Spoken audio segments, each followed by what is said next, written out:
Good evening. This is Santa Claus on December 11, 2025, bringing you today's stories as we approach the Christmas season, a time for reflection on peace, goodwill, and the happenings in our shared global home.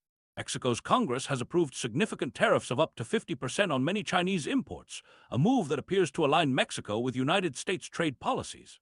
I'm reminded that international relations, like family relationships, require careful balance and communication. These tariffs will affect many goods, including automotive parts and textiles, when they take effect in January, should President Sheinbaum give her approval as expected.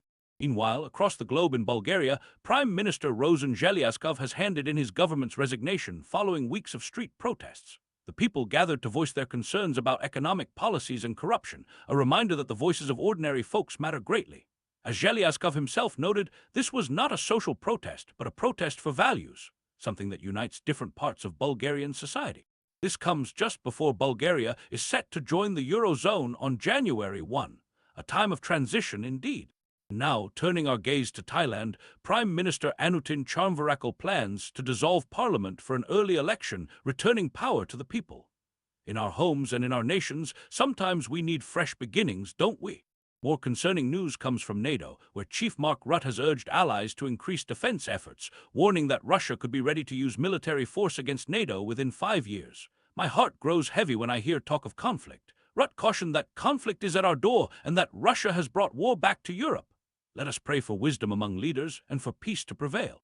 Speaking of military matters, U.S. nuclear-capable bombers flew over the Sea of Japan alongside Japanese fighter jets on Wednesday, a show of force following Chinese and Russian drills in the region. In Yemen, southern separatists have claimed control over large territories, risking a rekindling of civil war in a country that has already seen so much suffering. On a diplomatic note, President Trump has spoken with Prime Minister Modi of India as they work toward a trade agreement. Modi described their conversation as warm and engaging, saying both nations will continue to work together for global peace, stability, and prosperity. How wonderful when nations speak with each other in friendship.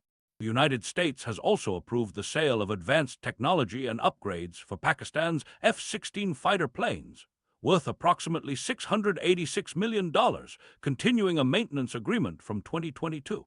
In a reminder of the complexities of international sanctions, an oil tanker was seized by U.S. forces near Venezuela's coast.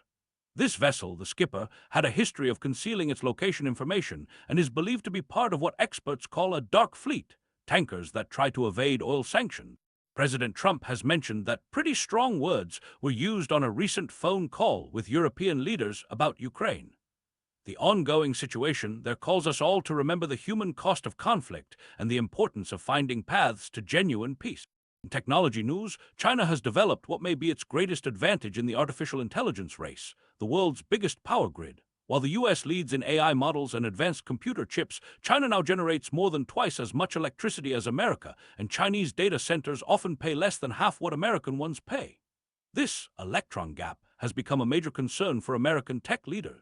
As we reflect on these developments, I'm reminded that whether in our homes, communities, or nations, the spirit of Christmas teaches us to look for ways to build bridges, share our blessings, and care for those in need. In a world of complex challenges, let us not forget the simple power of kindness and the importance of seeking peace on earth, goodwill toward all.